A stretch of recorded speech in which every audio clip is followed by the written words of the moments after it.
सुलेमान ने कहा, अच्छा, हम देखेंगे तूने सच कहा है या तू झूठा है। ये मेरा खत ले जा और इसे उनकी तरफ डाल दे, फिर उनके पास से हट जाना और देखना कि वो क्या जवाब देती हैं। मलिका ने कहा कि दरबार वालों, मुझ तक एक नामा गरामी पहुंचाया गया है।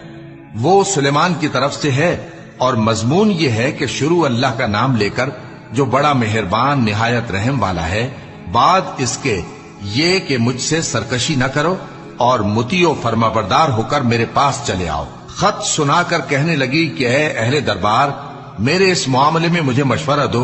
जब तक कि तुम हाजिर न हो और सलाह न दो, मैं किसी काम का फैसला नहीं किया करती।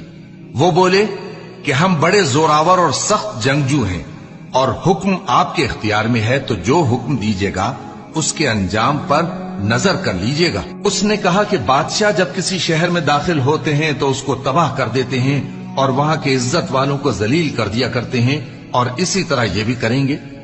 और मैं इनकी तरफ कुछ तोहफा भेजती हूं और देखती हूं कि कासिद क्या जवाब लाते हैं। बस जब कासिद सुलेमान के पास पहुंचा तो सुलेमान ने कहा, क्या तुम मुझे माल से मदद देना चाहते हो? सो जो कुछ अल्लाह ने मुझे अता फरमाया है वो उससे कहीं बेहतर है जो तुम्हें दिया है। हकीकत यह है कि अपने तोहफे से तुम ही खुश होते होगे। उनके पास वापस जाओ। अब हम उन पर ऐसे लश्कर लेकर हमला करेंगे जिनके मुकाबले की उनमें ताकत न होगी, और उनको वहां से बेइज्जत करके निकाल देंगे और वो जलील होंगे।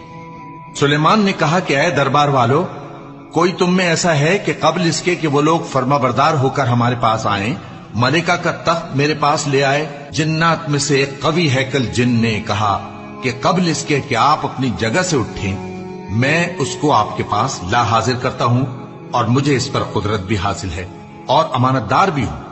एक शख्स जिसको किताब इलाही का इल्म था कहने लगा कि मैं आपकी आंख के झपकने से पहले पहले उसे आपके पास हाजिर किए देता हूं।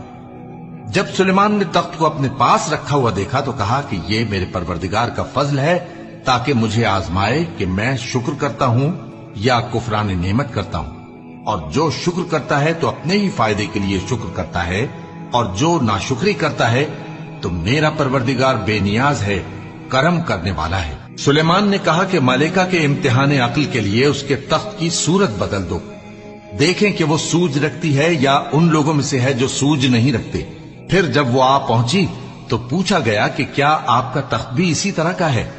उसने कहा कि ये तो गोया हू बहू वही है, और हमको इससे पहले ही सुलेमान की अजमत और शान का इल्म हो गया था, और हम फरमाबरदार हैं।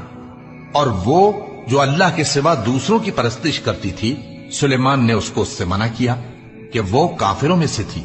उसके बाद उससे कहा गया कि महल में चलिए। जब उसने उसके फर्श को देखा तो उसे पानी का हौज समझा और कपड़ा उठाकर अपनी पिंडलियां खोल दी। सुलेमान ने कहा, ये ऐसा महल है जिसके नीचे भी शीशे जड़े हुए हैं।